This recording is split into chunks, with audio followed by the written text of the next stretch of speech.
Bonjour les gars, ça faisait longtemps que j'avais pas fait un petit stream. Du coup, petite occasion de revenir sur le BIF, Brussels International Fantastic Film Festival, un truc comme ça, bref. Donc bon petit festival de cinéma à Bruxelles, surtout centré sur le fantastique et l'horreur principalement. On n'y était malheureusement qu'un week-end, ce qui est toujours trop court, si l'on peut dire. Malgré tout, ça nous a laissé quand même le temps de voir quelques films, même si un imprévu notoire nous a fait louper la soirée du samedi en plus, donc bon, pas cool. Mais l'interview de Bayona aussi a pris un peu de temps, ce qui est normal, parce que bon, il y a toujours du retard avec la logistique. Bref, ça, on s'en bat les couilles, je sais même pas pourquoi j'en parle. Commençons tout de suite avec Cult Heroes, notre premier film. Pour le coup, le nocturne de vendredi soir dans le cinéma 2. Donc, vous vous en doutez, au niveau de l'ambiance, les gens sont très, très décontractés. C'est même trop peut-être décontracté. Ça a fait beaucoup de blagues. C'est peut-être ça qui a un peu dérangé, surtout trois de nos amis. Un autre et moi, ça va, mais quand même, c'était presque un peu lourd, il faut le dire. Par contre, le film en lui-même était surprenamment sympathique. J'aime beaucoup le scénar. C'est-à-dire, il joue sur un mec de la télé-réalité américaine qui, en fait, a pour but de débunker des sectes et montrer qu'en fait, les gourous sont simplement des gens qui profitent des adeptes pour leur soutirer de l'argent. Ouais, le concept est plutôt sympa. Il en a fait une série qui est retransmise à la télévision et en fait, il gagne sa vie comme ça. Bon, lui, c'est un peu le cliché du privé, mais à la sauce Floride, si je puis dire, dans le sens où il est un peu redneck quand même, genre chemise toujours un peu hawaïenne, ouverte. Il boit de la bud toute la journée. Il a un Colt 45 dans la poche à la détective Harry et il n'hésite pas à s'en servir. Bien sûr, il fait des arts martiaux, hein, oui, à la Bruce Lee. Toujours des petites lunettes de soleil, il vit dans une caravane, il a des Santiago au pied, bref, vous voyez un peu le truc. Et en fait, dès le début du film, il nous montre qu'une de ses interventions ne s'est pas bien terminée, et dans le sens où il y a vraiment eu un meurtre par la secte et qu'il n'a pas pu l'éviter. Et en plus, il a été retransmis en direct. Donc à cause de ça, forcément, il a perdu tous ses sponsors, en gros tout son job à la télévision.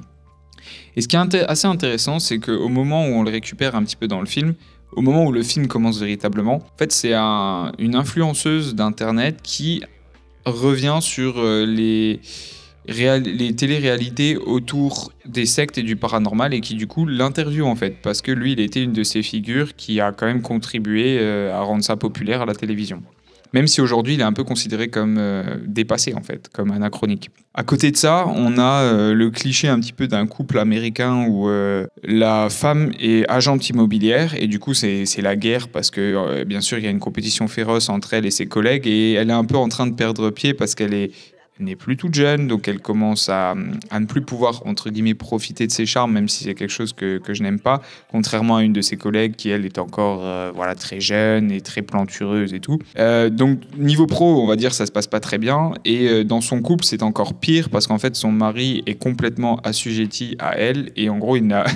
limite, c'est même plus un animal de compagnie, on est encore en dessous.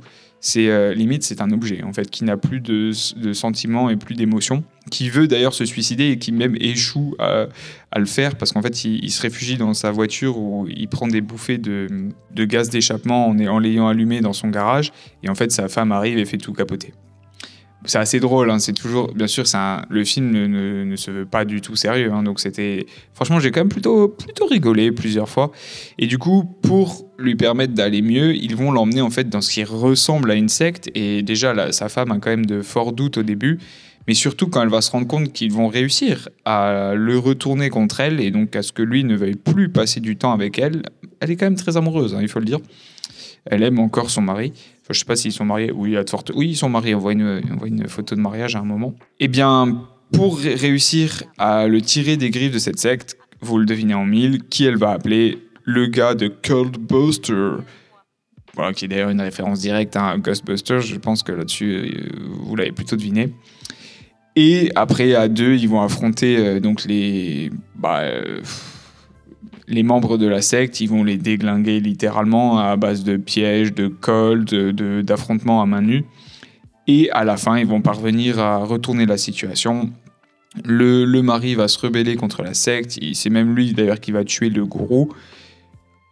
Et puis voilà, ça se finit quand même plutôt bien, vous vous en doutez. L'autre, il peut faire sa saison 2 de Cultbusters, et le couple il est devenu un peu plus normal, dans le sens où le mari, il a repris un peu du poil de la bête, et il a montré aussi que dans un couple, c'est pas une relation à sens unique, il faut que les deux, voilà, ils s'écoutent, blablabla, vous l'avez compris. En gros, les points forts, je trouve clairement la photographie était plutôt de bonne qualité, et apparemment, c'est une équipe qui a l'habitude de travailler ensemble et qui font des films de ce type assez régulièrement. Donc il y a quand même un travail léché, on voit qu'ils ont apporté du soin aux détails et que l'image n'est pas dégueulasse, ou si elle l'est, c'est parce que c'est volontaire et qu'il faut rendre cette imagerie aux pubs des années 80 en mode télé-réalité, ce qui est donc normal. Il y a plusieurs bonnes idées en termes de mise en scène aussi, il faut le dire.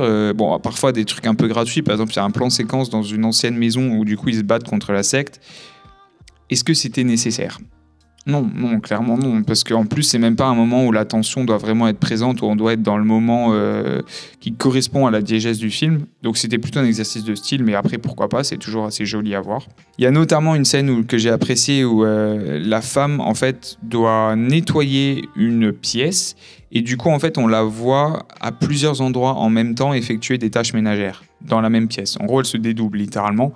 Bon, c'est pas quelque chose de nouveau, ça a déjà été fait beaucoup de fois, mais c'est toujours un petit effet de style qui est assez sympa. Après, bon, j'en parle après plusieurs semaines, littéralement, donc j'ai plus tous les détails en tête, mais il y a aussi quelques bonnes idées au niveau des costumes, notamment pour certains membres de la secte qui font presque peur, hein. Même si on reste toujours dans ce ton comédique, mais ils ont une espèce de masque de mort qui est mis sur la tête avec des grandes robes noires et tout. Bon, là aussi, on réinvente pas la roue, mais ça fonctionne toujours assez bien.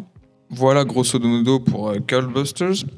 La bande son était sympa aussi à base de musique américaine, enfin plutôt du rock américain des années 80-90. Bon, ça fonctionne aussi. J'ai oublié de préciser que le gars de Cultbusters, il avait forcément une muscle car. Et à un moment assez drôle où en gros la secte récupère des bouts en fait de leur adepte, c'est-à-dire par exemple un petit doigt, une main, un poignet, et en fait sur le mari de l'agente immobilière ils vont récupérer, voilà, vous en doutez, les organes génitaux. Et du coup quand le gars de Cultbusters il entend ça, direct il fait oh mon dieu, nous devons faire plus vite, et là il accélère avec sa muscle car. Par exemple, ça m'a fait rire. Ouais, on reste bas niveau, hein, mais c'était drôle quand même. Ensuite, on a eu la chance d'aller au court-métrage belge, donc qui est une sélection de petits films qui ont été réalisés uniquement ou coproduits majoritairement par la Belgique. Et là aussi, on a eu quand même franchement des trucs très sympas. Déjà, le premier, qui s'appelle Amour Noir, il y avait du stylé quand même. Déjà, ça m'étonne pas, parce que je trouve qu'il y a vraiment...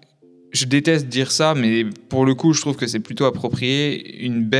Un beau mélange entre du style à la Tarantino et C'est arrivé près de chez vous. Déjà par l'imagerie, parce que donc c'était en noir et blanc, même si plus léché, hein, parce que C'est arrivé près de chez vous, c'est voulu quand même que ce soit assez brut de décoffrage, si l'on peut dire, même si le film est en soi bien cadré, mais je trouve pas que c'est un noir et blanc qui est très très joli, alors que là c'était le cas, surtout au niveau des lumières, parce que l'action se passe dans des bains, pas des bains municipaux, mais un peu des bains thermaux, ou dans un centre de détente.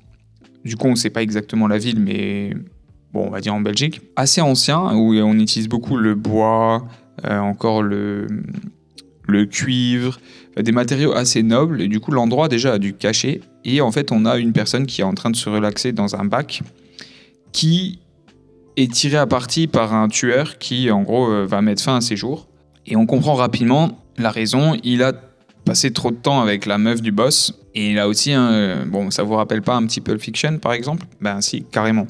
Et en fait, un des points faibles va aussi faire partie des points forts, parce que l'intrigue c'est littéralement ça.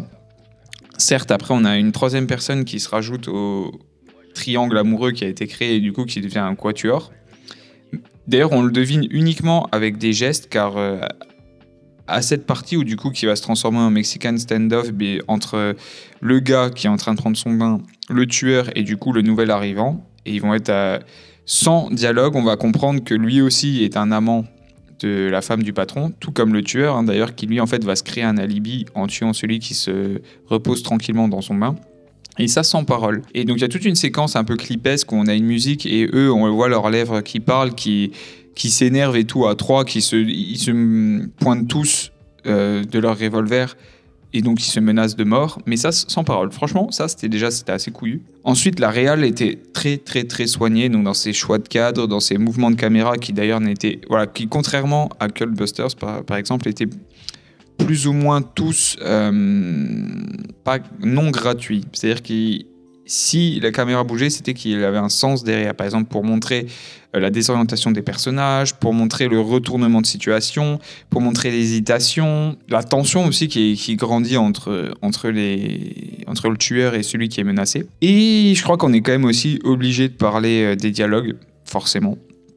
Ce qui est autant un point fort qu'un point faible, comme je l'ai dit, car franchement, à des moments, ça le faisait grave parce qu'il y avait une inventivité folle, dans le sens où, bien sûr, personne ne parle comme ça dans le monde, dans la vie de tous les jours, mais ça donnait vraiment un style très, très propre au court-métrage. Je vais vous donner juste un petit exemple pour que vous compreniez. Donc, à un moment, le gars dans son bain tapotait sa main sur le rebord parce qu'en fait, il lui restait seulement quelques minutes avant de se faire exécuter.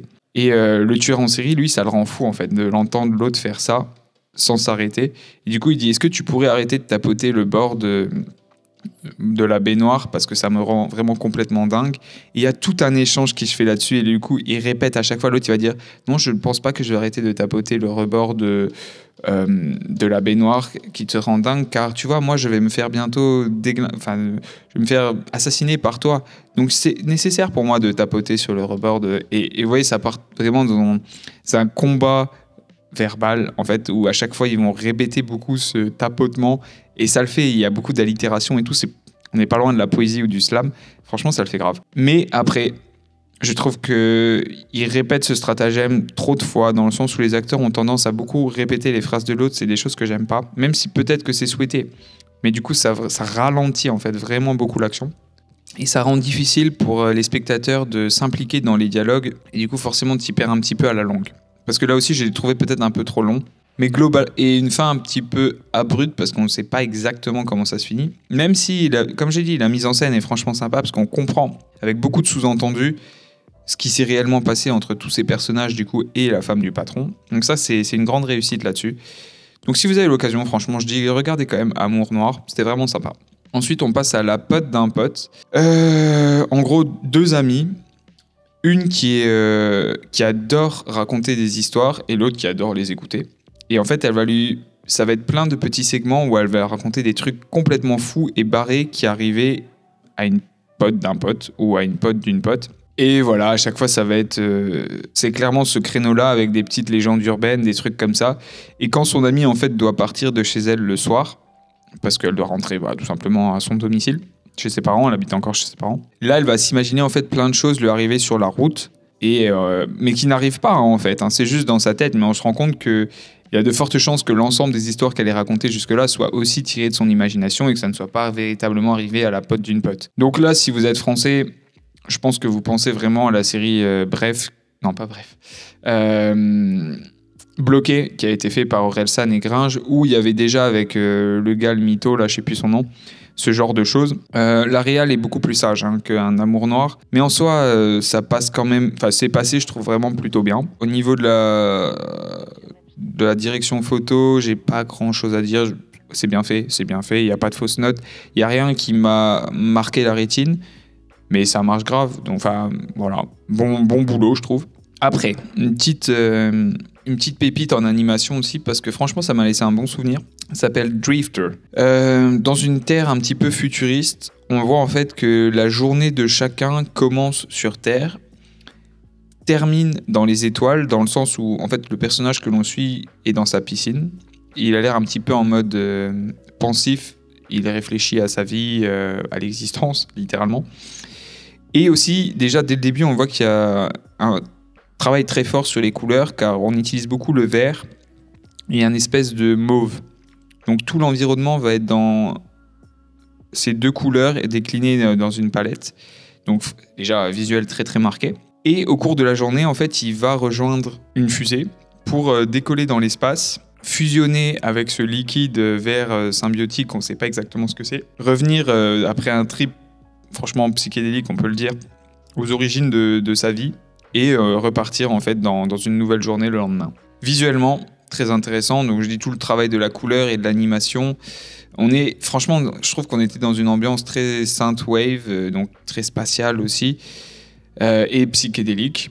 Transformation de la matière, éclat lumineux, luminance des liquides. On joue avec les formes, à un moment il se perd dans le néant. Donc, vous voyez, bon, voilà, je ne vous fais pas de dessin, mais ça ressemble fortement à une prise de drogue, hein, on va pas se mentir. Le message derrière peut être intéressant sur une allégorie des journées humaines, hein, en fait, où on va beaucoup répéter le même cycle, tout en ayant conscience et donc en réfléchissant de quelle manière on peut peut-être transformer cela ou l'améliorer pour au final souvent le recommencer malgré nos tentatives de changement. Donc Drifter, pour moi, c'est un grand oui. Je vous le recommande. Alors c'était pas durant le court-métrage des Belges, mais je vais quand même en parler aussi. C'était le vendredi soir avant la séance nocturne. Nous avons eu un cours aussi dans l'espace, Zombie Météore. Alors, le plot est assez sympa aussi. Nous sommes dans la station spatiale internationale, oui, qui est en orbite autour de la Terre. On suit un astronaute russe et une astronaute hispanique qui procèdent à des réparations donc à l'extérieur. Et déjà, ce qui est assez... L'astronaute russe, c'est vraiment le sidekick un petit peu de cette équipe parce qu'il met beaucoup sur les réseaux sociaux des exemples de sa vie en tant qu'astronaute. Et il est suivi par une communauté assez importante qui aime bien le voir faire des bêtises en fait, dans l'espace. Par exemple, il danse, il fait des trucs comme ça, il mange en apesanteur et tout. Enfin, vous voyez, les trucs classiques, un peu à la Thomas Pesquet. Hein. Bon, mais on est peut-être pas jusque-là quand même, on va pas abuser. Sauf que au bout d'un moment, ils se rendent compte que non seulement ils ont déjà des dommages à réparer à cause d'abord de météores non identifiés, qui sont venus abîmer les parties extérieures de la station. Et en effectuant une sortie, en fait, ils se rendent compte que c'est littéralement des cadavres qui sont projetés et envoyés sur Terre via l'espace. Vous imaginez bien quand même panique. Et c'est là où notre perso hispanique, donc là, elle est badass quand même parce qu'elle prend littéralement une scie électrique ou un truc comme ça et puis elle commence à déglinguer du zombard pendant que le russe il est en train de faire les réparations. Et ensuite, c'est lui qui va piloter la navette pour les ramener sur Terre.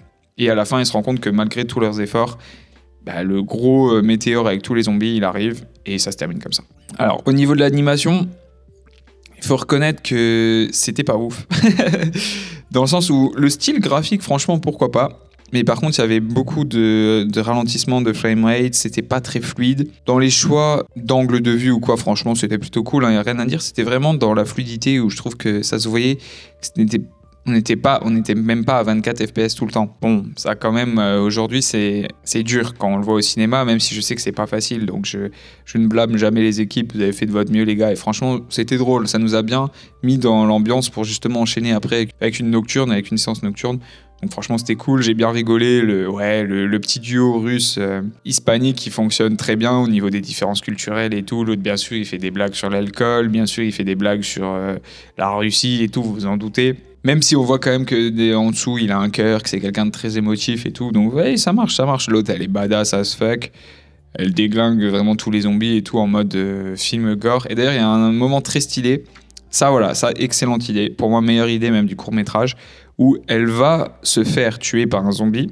Et juste avant de mourir, elle va presser le bouton d'une télécommande, ce qui va rembobiner le film, comme à l'époque avec les cassettes, et lui permettre de tenter à nouveau sa chance, et cette fois-ci de ne pas se faire éliminer, et ensuite de créer une timeline parallèle en fait, dans le même film, pour aboutir à la fin que je vous ai narrée juste avant. C'était très cool. Très fun. J'ai bien aimé. Nous avions aussi Signal, qui est pour le coup aussi un cours très très très cool qu'on a pu voir. En fait, on suit une jeune femme dans une chambre d'hôpital qui essaye de joindre son petit copain parce que donc elle a eu un accident, elle est blessée, elle aimerait bien qu'il vienne la voir tout simplement. Mais lui, il est injoignable. Et en fait, dans ce service de nuit, elle va commencer à se sentir menacée par une présence dans la chambre qui va d'abord se manifester par du sang en dessous de son lit, ensuite l'extinction des différentes lumières de la chambre, l'aspiration de son lit, vous savez, qui est raccroché aux perfusions, au truc qui permet de lever le lit avec une petite télécommande et tout. Son téléphone va lui-même se faire aspirer alors qu'il lui reste très très peu de batterie et qu'elle essaye désespérément de joindre son copain. Et au moment où on pense que la créature va surgir des ténèbres et que c'en est fini pour elle, son copain en fait répond au téléphone et là on voit que c'est pas quelqu'un de très bien, vous voyez, dans le sens où si elle est dans un lit d'hôpital avec beaucoup de blessures, en fait, c'est de sa faute. Et du coup, l'infirmière de garde va finalement venir voir ce qui se passe dans cette chambre parce que clairement, elle est en panique. Elle avait essayé d'appeler, vous savez, le bouton pour appeler à l'aide et tout. Et elle, quand elle rentre dans la chambre, en fait, on voit qu'il ne s'est rien passé et que tout a été imaginé par la patiente. Et du coup, c'est toute une métaphore sur les femmes battues et donc les mauvais traitements dans des couples qui peuvent arriver. C'est pas mal fait. Et franchement, la tension était présente. Ils ont su jouer avec les nouvelles technologies, les téléphones, les appels, la gestion de la lumière très très bonne pour retranscrire cette ambiance vraiment assez donc sombre, bien évidemment, mais surtout poisseuse, vous voyez, sale un peu. Et ça, c'est dur à faire avec des lumières et ils ont vraiment bien réussi. J'ai bien aimé. Et aussi, la montée graduelle dans l'horreur est vraiment présente et très bien faite. Donc, franchement, ça aussi, c'était du tout bon. Donc ensuite, on a eu l'interview avec Bayona, qui du coup est déjà en ligne. Et enfin, on a terminé avec un dernier film, donc le dimanche, UFO Sweden.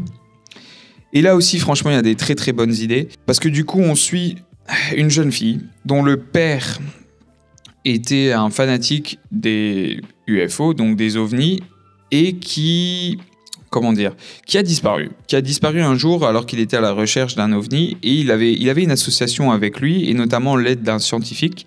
Ce scientifique va d'ailleurs perdre son travail parce qu'il a donné des rapports confidentiels au niveau météorologique et du coup qui étaient en rapport avec l'apparition d'ovnis à ce monsieur. Et voilà.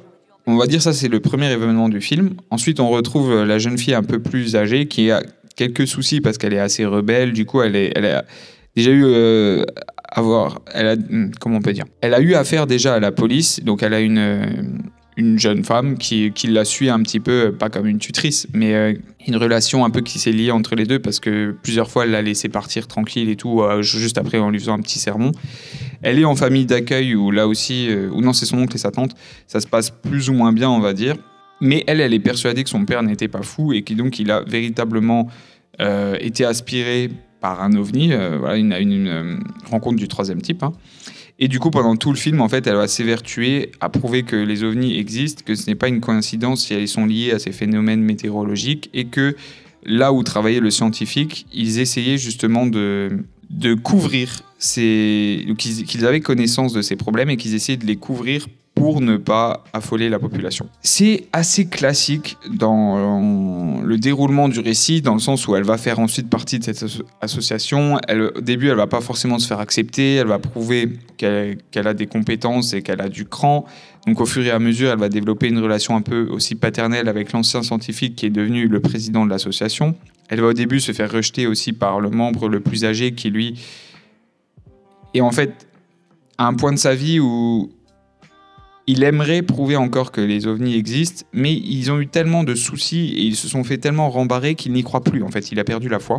Pendant tout le long du film, il va mettre des bâtons dans les roues en fait à l'association en aidant la société qui essaye de couvrir tous ces événements.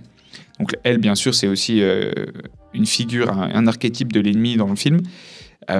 Symbolisé par une scientifique en charge qui a pris la place de celui qui est maintenant directeur de l'association. Même si là aussi on va voir qu'au fur et à mesure du film, elle va un peu changer de camp et au final les aider à la fin. Et la police va se mettre à leur poursuite parce qu'ils enfreignent plusieurs lois, notamment à cause de l'influence de la jeune fille qui leur montre que des fois, pour montrer que vous avez raison, il faut peut-être passer par des chemins pas toujours très légaux.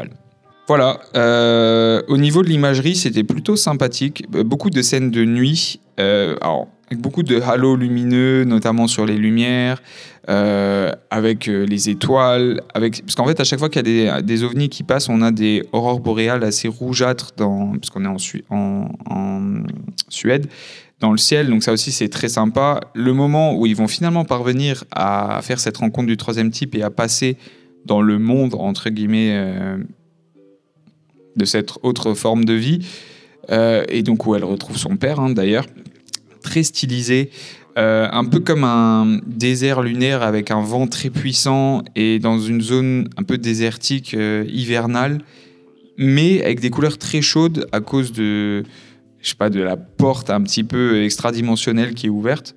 Très sympa. Voilà, donc peut-être au niveau du scénario, j'avais quelques bémols parce que ça reste assez convenu dans un sens. On pouvait deviner assez facilement ce qui allait se passer. Les autres membres de l'association rentrent aussi un peu tous dans des archétypes. Vous voyez, c'est un peu les losers magnifiques dans le sens où, justement, c'est un peu des clichés de certains membres de la population qui existent juste comme ça, parce que t'en as un qui va être un peu le benet illuminé, l'autre qui va être la geekette un peu... qui se nourrit mal, des trucs comme ça. Mais leurs blagues vont plutôt fonctionner, ça marche plutôt bien. Et puis au final, ils vont former une team qui va réussir, malgré les difficultés, à retourner la situation et à prouver qu'ils n'étaient pas aussi fous que ce que les gens pensaient au début. Voilà, donc plutôt sympa, UFO Sweden. Je trouvais que ça jouait assez bien, d'ailleurs, ça il faut le dire. Même si la jeune fille qui avait donc le rôle principal, des fois elle est un petit peu insupportable. Mais aussi elle joue une adolescente en pleine rébellion. Donc bien sûr, c'est pas l'actrice que j'incrimine, c'est plus son rôle et ce qu'on lui a donné à jouer.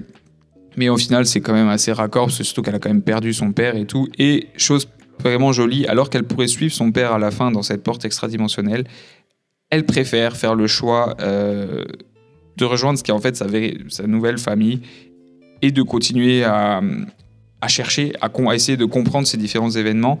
Mais son père qui est aveuglé par sa quête et qui a tout sacrifié pour elle alors qu'il est passé à côté de sa vie en fait. Voilà, donc message à la fin plutôt sympa. Mais UFO Sweden, c'était cool. Le bif, c'était génial. Si vous avez l'occasion d'y aller, allez-y. Et nous, on se dit à la prochaine. Ciao.